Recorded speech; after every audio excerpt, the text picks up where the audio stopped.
We have a lot of small and very small farms. Average size is about 60 acres. Filberts, blueberries, some dairy still. And it is in many ways like we have persisted in these smaller farms not being consolidated.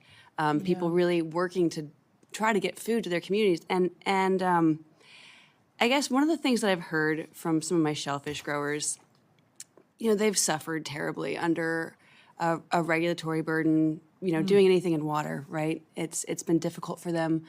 But during these reductions in force, during the Doge, what they told me was that, look, they fired the guy that does our water quality testing, but they still have somebody tweeting. They still have a comms director. Like, could you talk to me about how you're, who is this Bennett? Like, where are we going? Right. No, I would be happy to. And in fact, I'm so excited to use my chart. I wasn't sure I was going to get to use that, but I think it's important, my handy dandy chart here. When we left, before the last administration came in, USDA was staffed at about 97,000 employees. In the last 4 years, when we came back, we were closer to 113,000 employees. So the staffing up in the last administration, using mostly IRA and IIJA funding, the infrastructure and the Inflation Reduction Act money that was supposed to be spent over 10 years, was actually under Secretary Vilsack infused in a massive amount as the staffing up happened. And you can see it was absolutely unsustainable. We don't and can't keep up the money. To answer your question, though, to be fair, on the FSA side and the specific offices, we are going office by office. So if your farmers are in a position where you've got a comms person, but you don't have anyone that's interacting with those farmers, would you please let us know and let us work to solve for that?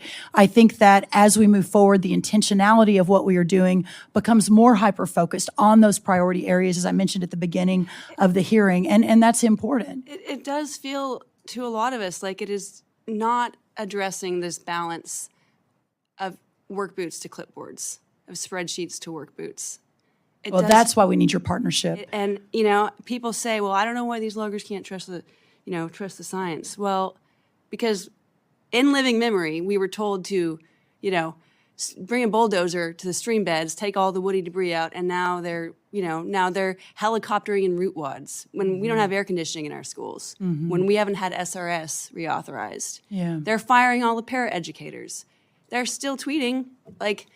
Well, no one's been fired, but I hear you. And these are the sort of stories that we need to hear, and that would be really, really helpful. And I know we've worked on timber a lot, which hopefully your smaller timber guys can feel some positivity from that, but would love to continue that conversation.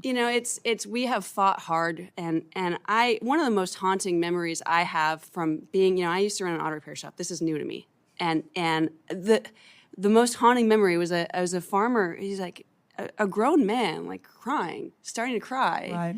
Like, I don't know if I can get this farm to the 5th generation.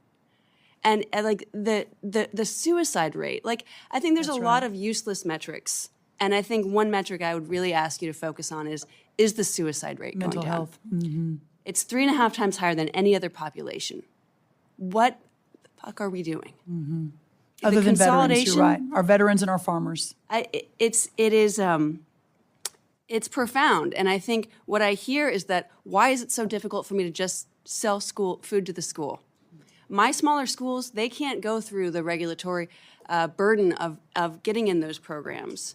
What my farmers want is guaranteed market access. They want to be able to know that they can grow real food and bring it to our schools. And a lot of these programs, we're starting to crack that door open. And as you're rebuilding, like, the bigger question has to be, like, can people just do the thing that's right?